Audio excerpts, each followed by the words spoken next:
In this video, you will learn about 3 things, which are how to successfully cross waterways on your motorbike, how to successfully drown your motorbike, and how an absolute moron attempts idiotic water crossings that should not be attempted by you on your motorbike.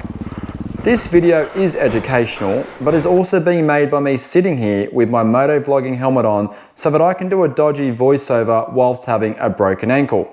So perhaps take all of my advice with a grain of salt. All of the clips you're about to see do involve me in some shape, way or form. The first segment is idiotic water crossings where motorbikes don't belong that only morons attempt. This crossing is a news article waiting to happen, and really no rider should be entering. But because I met a complete stranger who was equally as keen to see what will transpire from the safety of his own vehicle, he offered to buffer the water by driving next to me. With a solid 1 second spent on formulating the plan, we just committed while I and the bike hoped not to die. After finished shitting my pants, it's very important to say thank you, give a thumbs up, and just continue on with your own ride. When you come across a raging river like this one, which should be the only warning sign you need, you should turn around and go the other way. But when you own a Suzuki DRZ 400e and have shit for brains, you don't process the looming risks of death like normal people do. The second warning sign is, while scouting the river on foot, if the speed of the current knocks you off your feet like it does to me, then that is definitely an indication to not cross. After contemplating life's issues for a few minutes, my balls to the wall attitude kicks in and I start crossing anyway. I take the solid approach of standing next to my bike because at the time, that's what seemed like the best course of action other than not entering at all. Another thing that shit for brains makes you believe is that the motorbike wheels have spokes and the water will just flow straight through them, so there should be little resistance. Well, you will quickly learn that that is a load of crap and not logical at all, and you will be fighting the current the whole time. I know this because I noticed the rear end being dragged downstream and me being in complete disbelief that my spoked wheel theory isn't a theory at all. Yet I say to myself, everything is sweet and what could possibly go wrong. During this crossing, I am also singing the song Men at Work. He was 6'4" and full of muscle. I said, do you speak my language? He just smiled and gave me a Vegemite sandwich. Why? Because that's my exact measurements and I am an Australian with a far too casual approach to this situation. Now my advice on crossing rivers like this is simple. Just don't do it. If, however, you decide to enter, consider staring at your bike for a few minutes and give it a solid kick to ensure it's good to go. Then apologise to it as it may be the last time you ever see it again. I am so sorry, bike. So sorry. Some actual real life pointers that I have learnt are to do what I am doing here and put your body on the downstream side of your bike so that you can stop the rear end going downstream and take brakes halfway by letting the bike rest against your leg. One option is to straddle the bike, but you do run the risk of sinking the bike those few extra inches into the water, which could be the difference between taking on water and not. Although the biggest risk, if riding in such conditions, is hitting one of those rogue rocks that likes to throw your front wheel off balance. Due to the strength of the current, you just won't have the leverages to save your bike from going under. As you can see in these following clips, there are plenty more examples of idiotic river crossings I have done in my life, yet somehow I've never drowned my bike, so I continue to do them. However, the safety message in this video is please don't attempt them unless you want the feeling of crapping your pants and potentially having to set up camp in the river where you just lost your bike. The second segment is how to successfully cross water on your motorbike. This is the educational side. In this clip, I am riding with my good friend @JoshJB, who also has a YouTube channel, and we are riding through the crocodile-infested waters in the top end of Australia. In order to have success here, it's important to forget you have any friends at all and strategically set up the crossing so that your friend is on foot first and can be the bait for any waiting crocodiles, whilst you quickly cross the water with the noise of your engine, hopefully keeping those same crocodiles away from yourself and your bike. Of note, and in my experience, when the crossing has soft sand and or those small loose type pebbles like this one, it's best to sit down so you can have a quick recovery should the front wheel wash out. I also have super long legs, and that is probably easier said than done, I know. Here, at Josh JB has survived the wildlife thus far and decides to fill me with confidence by stalling it upon entry. This river looks easy but is full of drop-offs and, for the lack of a better term, potholes throughout that we have scouted on foot prior to riding.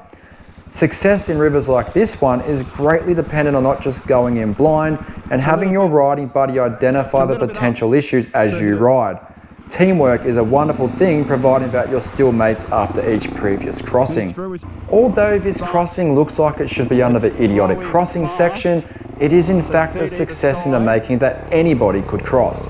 After scouting it, the bottom was identified as being good condition, and my mathematical equation was spot on with the current's depth and strength because I didn't get swept off my feet, and I knew that sitting down the bike with legs either side was a safe and reliable method. The key to rivers like this one is to get your boots wet and scout on foot first. These next two examples of success are based on what I call scouting as you go, especially if your boots are already wet from a rainy day.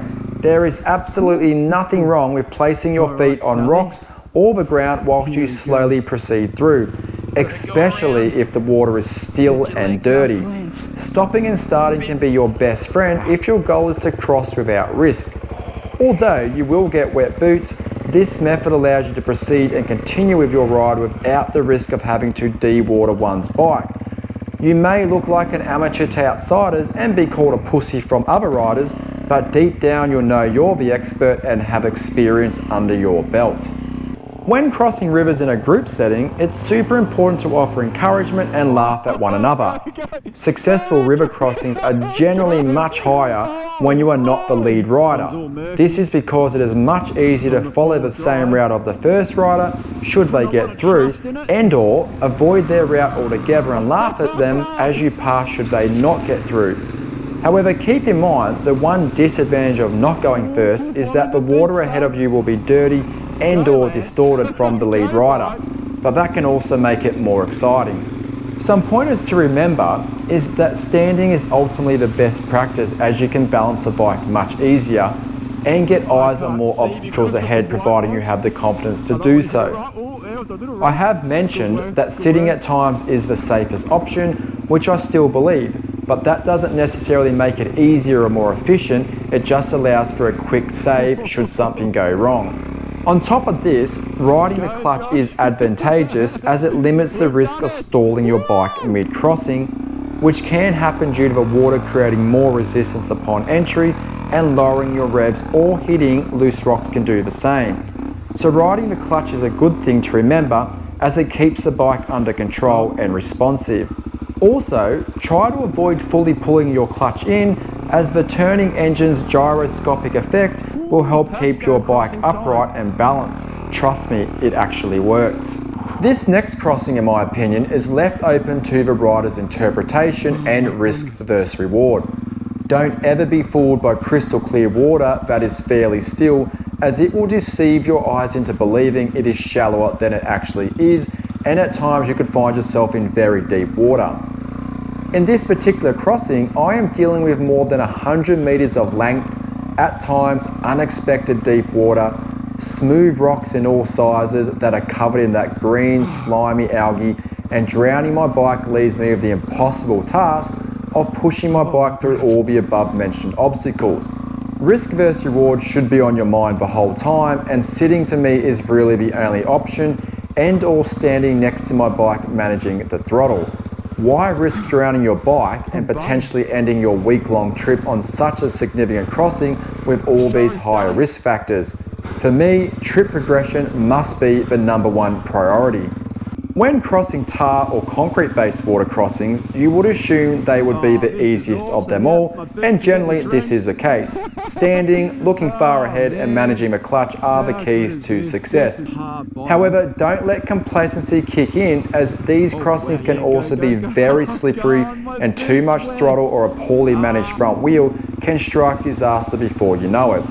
Also, be aware of the unexpected potholes, debris, and pay attention to the extremities of the actual crossing space, as at times they can have significant drop-offs. Here we go, a bit of a bump Let's here. finish off this segment of the video by looking at this crossing from up above, Then we're because through it just like simply that. just Only all looks the bases shit are hot. like that.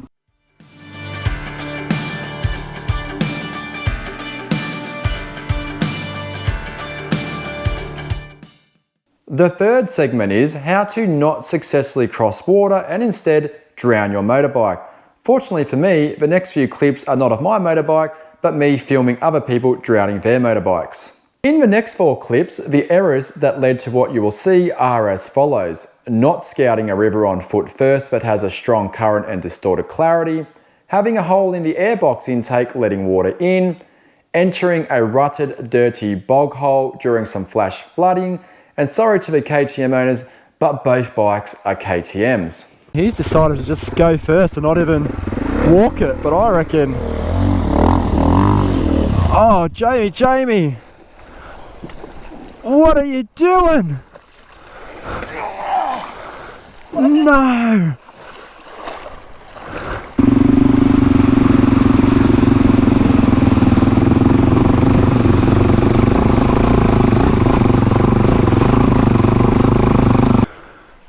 Oh, Jamie!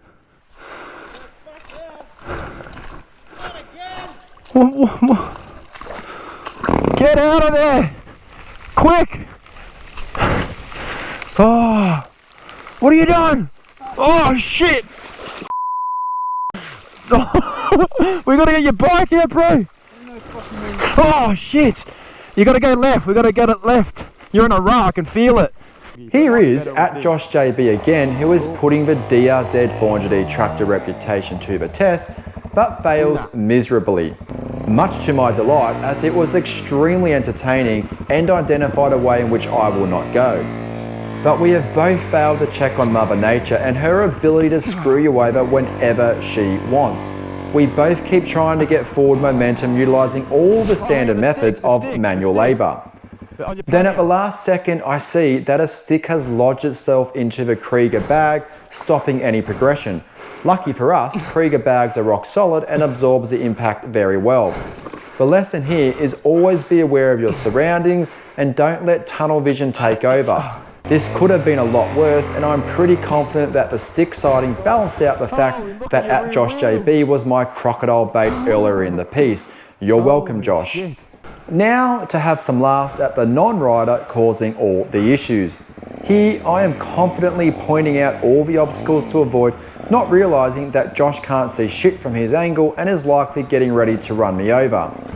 As the crossing progressed, I decided it would be great to keep grabbing Josh's handlebars and push from there, causing more instability and shitness for him. In return, he feels the need to roost water all over me to try and dislodge my death grip.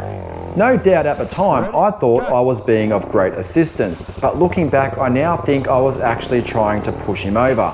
Regardless, neither of us ever spoke about this again. The lesson is, don't push from someone's handlebars unless equal force is applied from both sides, which can only be done if you've got 2 bystanders. Finally, here is a classic example of not following the leader and a water crossing appearing all too easy. The 2 legends behind me decided to take their own route, which could have worked but obviously didn't. The only advantage here, as I mentioned in the previous segment, is that the final rider learns from what he sees and takes the outside route and gets to laugh at the other riders. Now, if you don't agree with anything I've said in this video, then go into all your future river crossings doing the exact opposite to what I've said and hope for the best. Perhaps I'll have the opportunity to pass you, have a laugh, and you can be in my very next fails video. I hope you enjoyed this one, guys. Like, comment, and subscribe, and I'll catch you all on my next adventure.